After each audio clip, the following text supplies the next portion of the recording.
Hello बच्चों, आज हम लोग पढ़ेंगे पाठ विशेष बादल राग कविता का। इस कविता में हमने पढ़ा कि बादल क्रांतिकारी रूप में हमारे सामने आते हैं और बादल जो है वो नवजीवन देने वाले भी हैं और क्रांतिकारी भी हैं। वो विनाश भी करते हैं और नया जीवन भी देते हैं।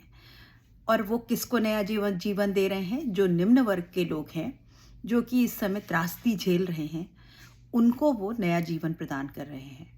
निम्न वर्ग चाहता है कि बादल आए और आकर के सब तरफ विनाश के बादल आ जाए और जो कुछ भी अत्याचार है उन सब का विनाश हो जाए, वो सब कुछ खत्म हो जाए और फिर से नया जीवन जो है वो उन्हें मिल जाए।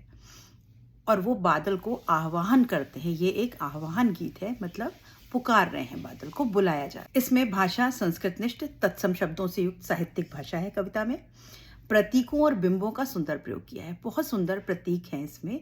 बादल भी प्रतीक है, प्रतीकात्मक रूप में यहाँ पर बादल का प्रयोग किया गया।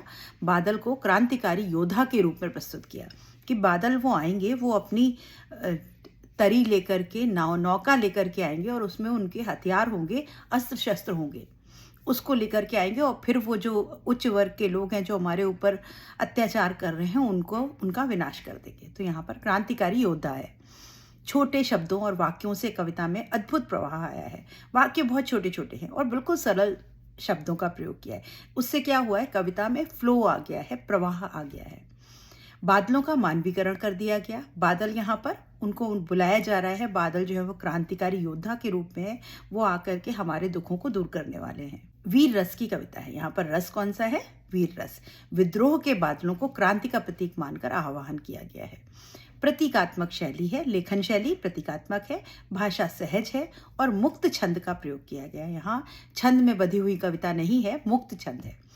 किसान की स्थिति का चित्रण किया गया और यहाँ पर बताया गया कि किसान जो है वो हर समय बादल की तरफ ताक लगाकर देखता है कि कब ये बादल बरसेंगे और कब उसके खेत जो है वो लहलहा उठेंगे, उसकी फसल लहलहा उठेगी और उसकी सारी दुख दरिद्रता जो है वो दूर हो जाएगी। किसान का जीवन पूर्णतः बादल के आने पर निर्भर होता है। जब बादल आते हैं तो वो प्रसन्न हो जाता है क्योंकि उसके बाद फसल होती है। फसल कटने के बाद जब उसके घर में पैसा आता है तो उसका पूरे साल का, अगले साल तक का उसका जीवन यापन चलता है उससे। पूंजीपति द्वारा शोषण निम्न वर्ग परिवर्तन की राह बादलों को देखकर कर रहा है। अभी यहाँ पर जो पूंजीपति वर्ग है वो शोषण वर्ग है, वो शोषण करता है। निम्न जनता शोषित वर्ग है और वो परिवर्तन की राह देख रही है। निम्न वर्ग की जनता जो है वो परिवर्तन का इंतजार कर रही है कि कब ये बादल बरसेंगे, विप्लव आएगा, बाढ़ आ जाएगी, विनाश होगा और हमारे सब दुख दूर हो जाएंगे और हम फिर से क्रांति होगी और नया परिवर्तन आएगा और सब कुछ हमारे फेवर में हो जाएगा, सब कुछ हमारे हिस्से में हो जाएगा। और निम्न वर्ग के लोग टकटकी लगा करके बादलों की तरफ देख रहे हैं। उच्च वर्ग अपनी दौलत के खो जाने से आतंकित है। और यहाँ पर डर कौन रहा है? जब विनाश होता है या कोई प्राकृतिक आपदा आती है तो डर सबसे ज़्यादा किसको लगता है? उसको ही लगेगा ना जिसके पास कुछ होगा। जिसके पास कुछ है ही नहीं लूटने क्या, उसको किस बात का डर? जो निम्न शोषित वर्ग है उसके पास कुछ है ही नहीं, जो कुछ बर्बाद हो जाएगा, तो उसको कोई डर नहीं लग रहा है विनाश से। और विनाश का डर किसको है? बड़े बड़े पूंजीपतियों को है। वो अपने बड़े महलों में जो है वो अपनी जो उनकी प्रेमिकाएं हैं उनके आंचल से बंधे हुए हैं और डर करके सिमट गए हैं उनके पल्लुओं में कि कहीं मेरा विनाश हो गया और मेरा सब कुछ लुट ना जाए। तो उच्च वर्ग अपनी दौलत के खो जाने से आतंकित है, डरा हुआ है। शोषित जनता को ही इससे लाभ मिलता है और विनाश और क्रांति जब होती है तो सबसे अधिक लाभ किसको मिलता है? शोषित वर्ग को। जो अभी तक अत्याचार झेल रहा था उसको लाभ मिलता है। पूंजीपति तो पहले से भी लाभ उठा रहे थे, लेकिन जब विनाश होगा, क्रांति आएगी तो उनका नुकसान होगा और फायदा किसका होगा? शोषित जनता का। कवि निम्न वर्ग व किसान का दुख समझता है।